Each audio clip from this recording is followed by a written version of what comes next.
ଜଗତସିଂହପୁର ତରଫରୁ ଆମେ ଆସି ପହଞ୍ଚିଛୁ ମା ଗାୟତ୍ରୀ ପୀଠ ଭୋଦଳ ଗ୍ରାମରେ। ସେଇ ଭୋଦଳ ଗ୍ରାମରେ ପହଞ୍ଚିଲୁ, ଆଉ ବାବାଙ୍କ ସହିତ ସାକ୍ଷାତକାର କଲୁ। ଆଉ ସାକ୍ଷାତ କଲା ପରେ ଆମେ ଜାଣିଲୁ ସେଇ ମାଙ୍କ ପୀଠରେ ଜଗନ୍ନାଥ କଣ ପାଇଁ ଅଛନ୍ତି, ଜଗନ୍ନାଥ କାହିଁକି ଅଛନ୍ତି, ତା ବିଷୟରେ ଟିକେ ଆମକୁ ଜଣେଇବା ଆଜ୍ଞା। ଏଇ ଜଗନ୍ନାଥ 70 ମସିହା ପୂର୍ବରୁ ଅଛନ୍ତି। ଜଣେ ଭକ୍ତଙ୍କୁ ଜଗନ୍ନାଥଙ୍କର ସ୍ୱପ୍ନାଦେଶ ହେଇଥିଲା। ସେ ଚୌପଡ଼ା ଗ୍ରାମରୁ ସମାନରେ ମାନେ ଖୋଳ କୀର୍ତ୍ତନ ଝାଞ୍ଜ ମୃଦଙ୍ଗ ଶଗଡ଼ିରେ ଆଣି ମାଙ୍କ ପାଖରେ ଜଗନ୍ନାଥଙ୍କୁ ସ୍ଥାପନ କରିଥିଲେ। ଜଣେ ଭକ୍ତ ଯିଏକି ସେ ହଉଛନ୍ତି ଇନ୍ଦ୍ରମଣି ଭୋଇ ବଂଶଧର।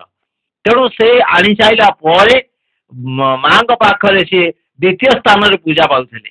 ତେଣୁ ତାପରେ ମାଙ୍କର ହୁକୁମ ଆରମ୍ଭ ହେଲା, ଯୋଉଟାକ ଦୂରବ୍ୟାଧ୍ୟ ବ୍ୟାଧି ତମକୁ ଦୁଶୁନାହିଁ, ଲଙ୍କମାର୍ଚା ବା କଞ୍ଚାଲଙ୍କା ଭାଙ୍ଗିକି ଆଖିରେ ପୁରେଇ ଦିଅନ୍ତି, ଜର ହେଇଥିଲେ ଗଡ଼ିଆକୁ ଫୋପାଡ଼ି ଦିଅନ୍ତି, କାଛୁକୁଣ୍ଡିଆ ଏବଂ ବିଚ ଯାଦୁ ଏବଂ ଏକଜିମା ହେଇଥିଲେ କୋଚିଲା ଥିଲି ଗୁଡ଼ ଖାଇବାକୁ ଦିଅନ୍ତି, ପେଟ ରୋଗ କୌଣସି ଥିଲେ କନିଆରୀ ଫଳ ଗୁଡ଼ ଖାଇବାକୁ ଦିଅନ୍ତି, ଏବଂ ପାରାଲିସିସ୍ ଏବଂ କ୍ୟାନ୍ସର ଡାଇବେଟିସ୍ ମହାଦୁରାତ୍ମକ ରୋଗ ମଧ୍ୟ ଆରୋଗ୍ୟ ହୋଇଥାଏ।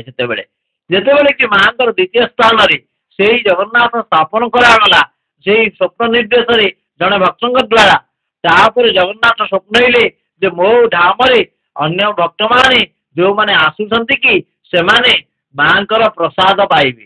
ତେଣୁ ପ୍ରସାଦ କେମିତି ହେଉଥିଲା ଆମେ ଛୋଟ ଛୋଟ ଥିଲାବେଳେ ମଧ୍ୟ ଦେଖିଛୁ ଆଜ୍ଞା, ଯେ କୌଣସି ପିତ୍ତଳ ପାତ୍ରରେ ଅରୁଆ ଚାଉଳ, ଅନ୍ୟ ପାତ୍ରରେ ପରିବା ପତ୍ର ଦେଇ ଥୁଆ ହୋଇଯାଏ ଗୋଟେ ସ୍ଥାନରେ ବା ତାଙ୍କ ଆସ୍ଥାନରେ, ତା ମନକୁ ଫୁଟି ଫୁଟି ଫୁଟି ଫୁଟି ଆଜ୍ଞା ପ୍ରସାଦ ହେଇଯାଏ। ତାକୁ ଅନ୍ୟ ହୁକୁମ ଲୋକମାନେ ପାଆନ୍ତି ଏବଂ ଅନ୍ୟମାନେ ପାଆନ୍ତି ଏବଂ ଭକ୍ତମାନେ ମଧ୍ୟ ପାଆନ୍ତି। ସେଇ ଆଶ୍ଚର୍ଯ୍ୟ ଜିନିଷ, ଅଭୁଲାମୟ ଜିନିଷ ଆଜି ପୁରୀ ସହିତ ମୁଁ ଆପଣଙ୍କୁ ସମାନ କରିଦେଉଛି ପଦ୍ମକ୍ଷେତ୍ର ଗାୟତ୍ରୀ ପୀଠକୁ। ସେଠି ତ ଚୁଲି ଲାଗିକି ଦଳିକି ମହାପ୍ରସାଦ ସେବନ ହେଉଥିଲା, କିନ୍ତୁ ହେଉଛି ମଧ୍ୟ। ଏଠି କିନ୍ତୁ ଆଜ୍ଞା ଗୋଟେ ନିଆରା ଦେଖାଗଲା ଯେ ଆସନ ଉପରେ ଥୋଇଦେଲା ପରେ ସେ ଭକ୍ତଙ୍କ ଆଜ୍ଞାରେ ଆଜ୍ଞା ସେ ମନକୁ ମହାପ୍ରସାଦ ହୋଇଯାଉଥାଏ, ତାକୁ ଭକ୍ତମାନେ ନେଇ ସେବନ କରନ୍ତି। ତେଣୁ ଜଗନ୍ନାଥ ବିଶ୍ୱସ୍ତ ଏଇଠିକି ଯେ ଏ ଜଗନ୍ନାଥ ସେଇ ଯୋଉ ଭକ୍ତ ଥିଲେ ସେଇ ଭକ୍ତଙ୍କ ଦ୍ୱାରା ଆସିଥିଲେ, ଆଉ ସେ ଭକ୍ତ ସେଠି ସେ ଧାମ ସେଠି ଦ୍ୱିତୀୟ ତୃତୀୟ ସ୍ଥାନରେ ମା ଆସି ରହିଲେ। ଜଗନ୍ନାଥ ମଧ୍ୟ ଫେରେ ତାଙ୍କର ଦାରୁ ବିଗ୍ରହ ସମାଧିସ୍ଥ ହୋଇ ଫେରେ ନବକଳବରେ ହେଲା। ତଳପଡ଼ା ଗ୍ରାମ ଗୋବିନ୍ଦପୁରରୁ ମାଙ୍କର ଦାରୁ ସନ୍ଧାନ ହୋଇ ସସମ୍ମାନରେ ଶଗଡ଼ି ବାଜା ବାଣ ନିଶାଣ ହଜାର ହଜାର ଭକ୍ତଙ୍କ ମେଳରେ ଆସି ଏଠୁ ଦାରୁ ବିଗ୍ରହ ଏଠୁ ପ୍ରତିଷ୍ଠା ହୋଇ ଏଠି ଆଜ୍ଞା ସ୍ଥାପିତ କରାଗଲା। ଏଇ ଯୋଉ ଦାରୁ ବିଗ୍ରହଙ୍କୁ ଆପଣ ଦେଖୁଛନ୍ତି, ଆମ ଅଞ୍ଚଳରେ ଏଠି ଯେତେ ଦାରୁ ଅଛନ୍ତି, ଯେତେ ଜଗନ୍ନାଥ ମୂର୍ତ୍ତି ଅଛନ୍ତି, ଯେତେ ଜଗନ୍ନାଥ ମନ୍ଦିର ପୂଜା ପାଉଛନ୍ତି, ତନ୍ମଧ୍ୟରୁ ଇଏ ସବୁଠାରୁ ବଡ଼ ବିଗ୍ରହ ହେଲା। ଆଉ ଯୋଉଠୁ ଆପଣ ମାନେ ଦେଖିବେ ଯେ 2 ଫୁଟ 2.5 ଫୁଟ 3 ଫୁଟ, କିନ୍ତୁ ଇଏ ଆଜ୍ଞା 4 ଫୁଟ।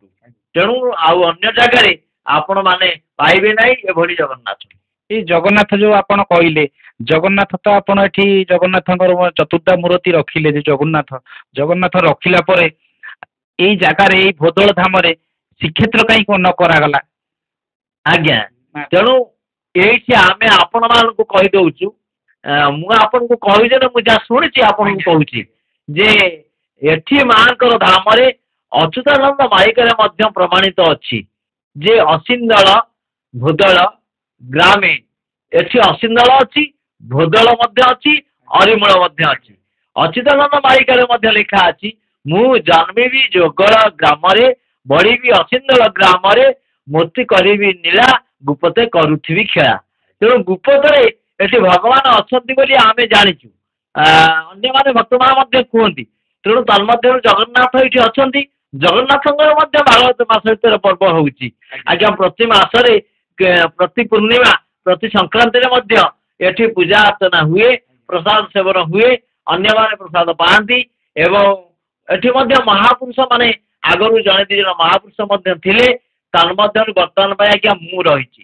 ମୋର ତ କହିଲି ଆମର ପିତା ହଉଛନ୍ତି ଶ୍ରୀ ମଙ୍ଗୁଳି ଭୋଇ, ସିଏ ସନ୍ନ୍ୟାସୀ ଗ୍ରହଣ କରିଛନ୍ତି। ତେଣୁ ତାପରେ ମୁଁ ଅଛି ଏବଂ ପୂଜାରୀ ବଂଶ ଆମର ଯିଏ ଅଛନ୍ତି ମହନ୍ତ ଦିବସ ଦାସ, ଏବଂ ଏଠି ନୂତନ ସନ୍ନ୍ୟାସୀ ମଧ୍ୟ ହୋଇଛନ୍ତି ବ୍ରହ୍ମଚାର୍ଯ୍ୟ से अनिरुद्ध पाइकरा एवं ता पहंते एटी हजार हजार भक्त मध्य आसंती मां को दर्शन करती जगन्नाथ को दर्शन करती आशीर्वाद लाभ करुणा करी तांकर मनस्कामना को पूर्ण करती। Om Guruswami production YouTube channel Jagatsinghpur को किसी समय देथिबारु आमे निजको धन्य मन करूछु। जय जगन्नाथ।